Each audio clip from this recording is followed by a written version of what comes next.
Greetings, comrades! Today we are going to discuss a rather popular topic: Russia and vodka, or Russia and alcohol in general.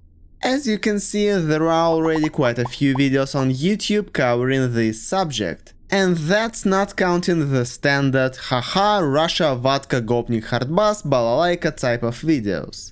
No, let's talk seriously, because alcohol in all its manifestations played a really big role in the life of ancient Russia, the Russian Empire, the Soviet Union and modern Russia. In fact, Kraut made a really good video about it, but as they say, only a Russian can understand the mysterious Russian soul. So today I want to tell a story about Russia and alcohol, through the eyes of a Russian.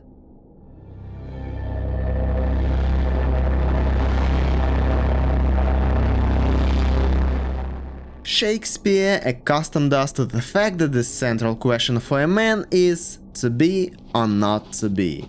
For a Russian, the question sounds a little bit different: to drink or not to drink. Although, who am I kidding, usually this was not even a question. And it has not been since the very beginning. For example, ancient Russian chronicles between the 9th and 14th centuries mention 9 different drinks that Russian people used to drink. Guess how many of them were not alcoholic? 2. One of them was water. So let's start at the very beginning, with the creation of our state. The topic of alcohol culture among the ancient Slavs is rather complicated, and we can easily encounter diametrically opposite opinions ranging from the Slavs were the most drinking nations to the Slavs led an elevated lifestyle. Not a single drop of alcohol. Let's not rush into extremes. It is quite indicative that in the composition of Russian law books and other legal documents of that era, one cannot find any restrictions on the consumption of alcohol and penalties for drunkards. Apparently, the volume of drinking and the general culture of consumption did not create any socially significant problems for the state. This is indirectly confirmed by the fact that the Eastern Slavs did not even have a special deity responsible for alcohol, such as Bacchus Dionysus. How awful is that? Although the god Perun was sometimes depicted with a horn, which may well have had something alcoholic in it. Back in 987, Prince Vladimir Sviatoslavich, who ruled the fledgling state, invited representatives of different religions to choose the most appropriate for his people. He rejected Judaism when it became clear that the Jews had no land of their own. The Muslims managed to entice him with descriptions of carnal pleasures in paradise. Vladimir loved women. But when he learned that their fate forbade the consumption of alcohol, he demonstrated great wisdom, and he declared that Russia could not do without drinking. And that is how Russia became Christian. But in fact, this doesn't mean that in those years Russia was heavily drinking. The feast ritual was more of a way of showing unity, loyalty to the prince, a kind of team-building exercise. And if Vladimir had decided to abandon this ritual, his closest supporters might not have understood him, might have been offended, or might even have overthrown him. So what did they drink in Rus? Of course, the wine, which was brought from Byzantium. It also became a sacred drink after the adoption of Christianity. But the real people's drink was mед. In fact, it was a mixture of honey and berry juice with spices and herbs, which they put in barrels and buried in the ground for 10-15 years. Or they just left the mixture to ferment and then drank it. This version of honey was much cheaper and therefore more popular. There was also beer, which was brewed from barley or rye, sometimes with the addition of hops or wormwood. Beer was also a very important drink. According to excavations in Veliki Novgorod, almost every house had kegs for beer. Not to mention that even our main folklore hero, Ilya Muromets, in order to become a mighty bogatyr, had to drink strong beer first. There was also quite an exotic drink, berezovitsa, which was made from fermented birch sap. As you can see, all these drinks are quite low alcohol and there's no vodka in the list. So let us move on to the next stage, at which Russia had adopted a drink that became so tightly associated with it. To this day, historians argue about the exact moment when Russia began to have problems with alcohol. Some blame Ivan the Terrible and the 16th century, others blame Peter the Great and the 18th. Most likely, both of these great monarchs had a hand in the problem of alcoholism in Russia. Still, let us take the 16th century as a starting point, when Russia began to be flooded with caravans of wine and vodka. Yes, it was not invented by the Russians. The first mention of the word vodka dates back to 1533, but at that time this word meant a medicine, an alcoholic tincture of herbs. As a drink, vodka came into use closer to the middle of the 17th century. However, by that time it did not need to be imported. Russians had learned how to make grain alcohol themselves. From the second half of the 16th century, some evidence of drunkenness in Russia also began to appear. In particular, Stoglavy Sobor of 1551 encouraged people to drink wine for the glory of gods, not for intoxication. In fact, the mass heavy drinking came to Russia only when the common people were forbidden to brew their own beer and other alcohol themselves at home, and all drinking establishments were made state-run. According to one version, Ivan the Terrible came up with this brilliant idea after the conquest of Kazan. There he encountered such a thing as a kabak.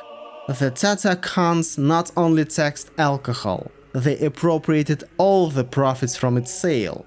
Ivan rushed to Moscow and ordered to do exactly the same. Around 1555, Moscow began to prescribe voivodes everywhere to create Tsar's taverns.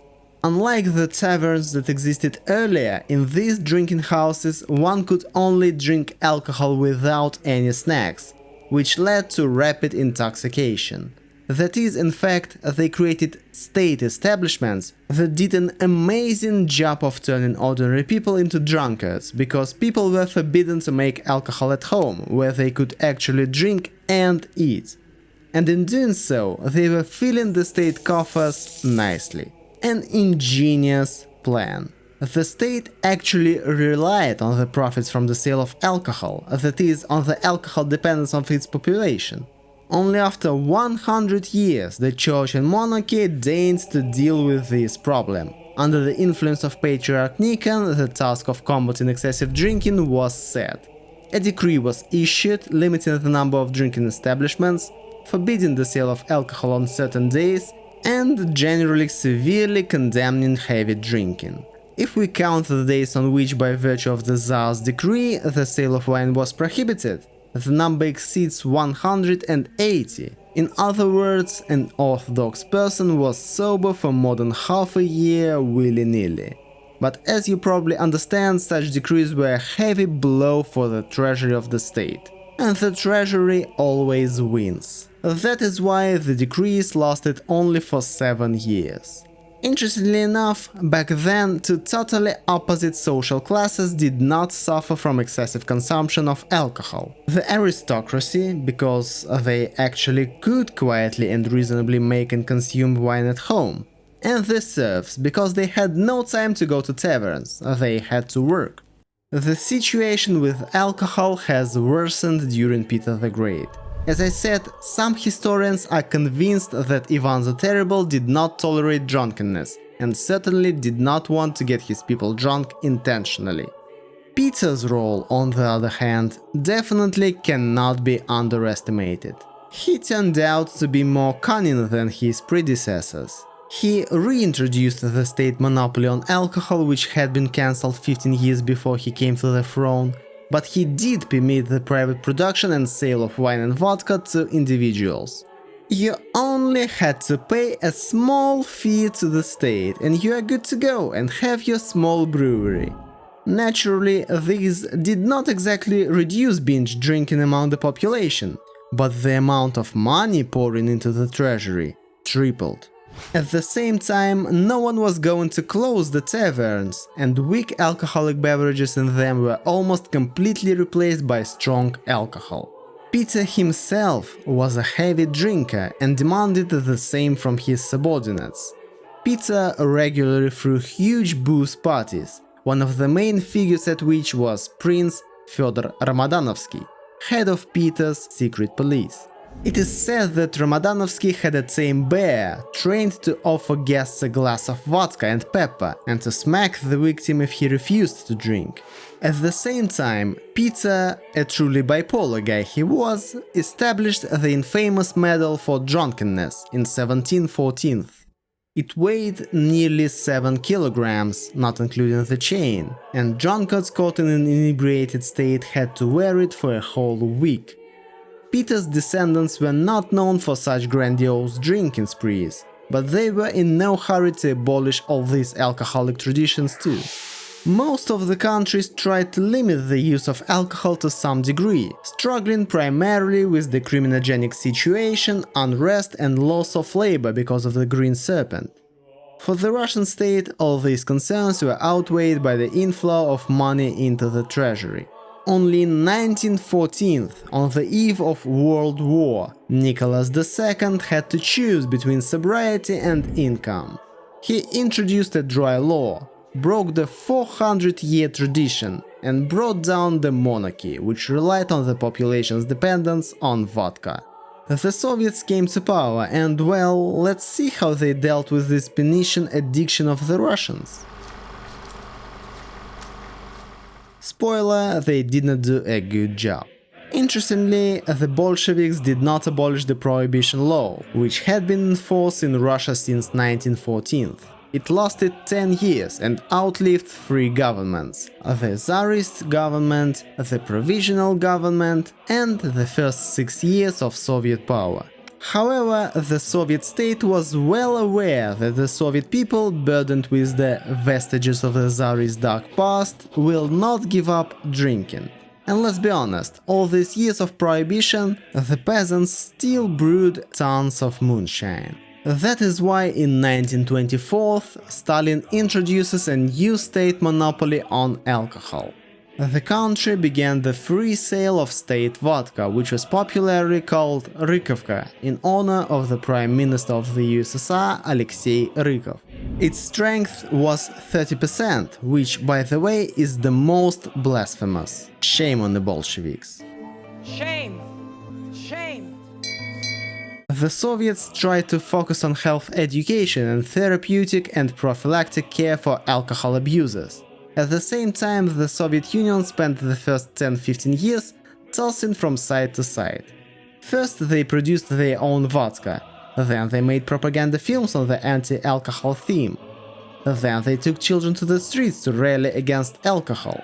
But after that, they opened cafes and snack bars, where they freely served beer, wine and even vodka.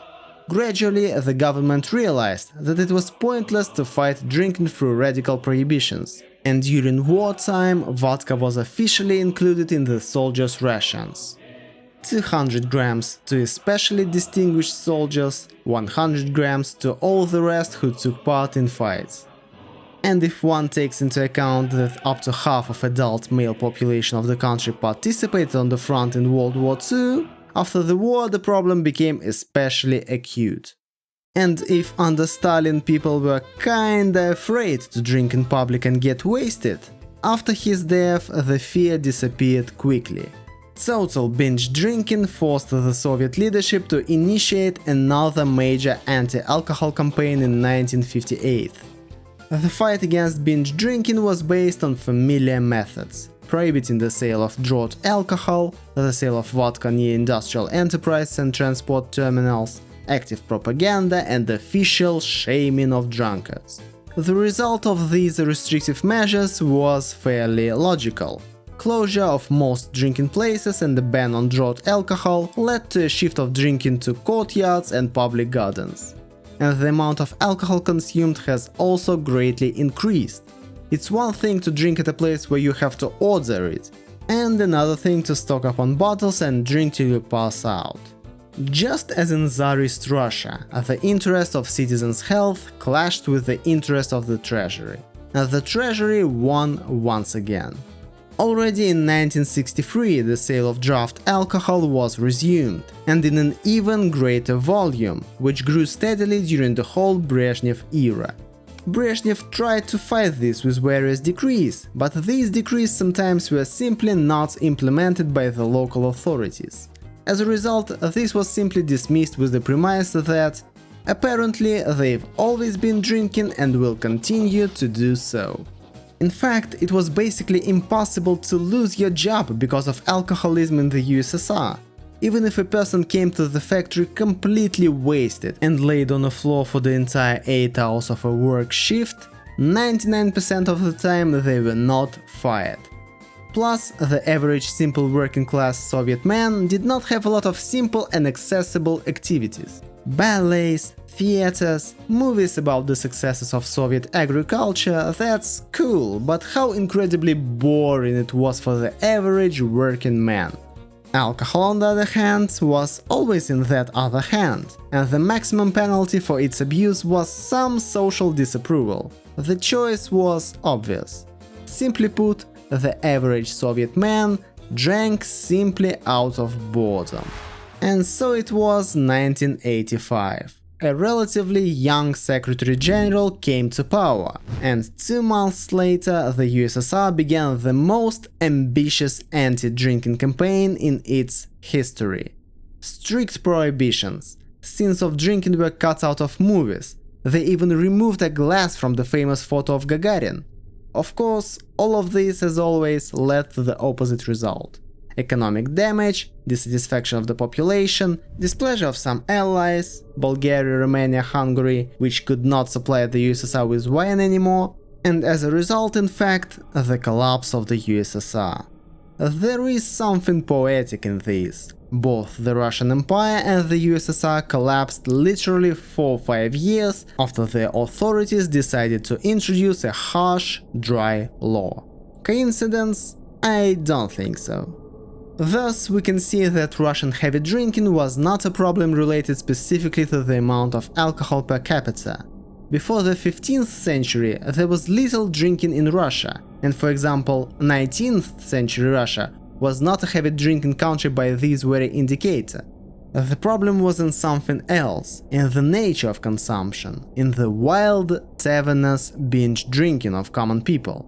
The state prohibited ordinary people from drinking the traditional beverages at home, while encouraging binge drinking in specially created places.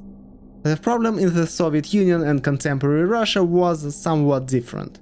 By this point, the idea of drinking alcohol was firmly lodged in the minds of Russians and was considered almost a national idea of sorts. And those were pretty hard times, so people found some solace inside the bottle. Even our president. Of course, in recent years we have seen some positive changes in our country.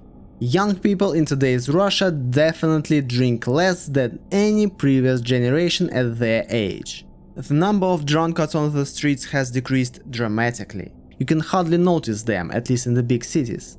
But Russia has a long way to go before it gets rid of the label of one of the most drunken nations on earth. It is rather difficult for modern Russia to overcome the habit that the state has directly or indirectly cultivated in its people for the past 500 years.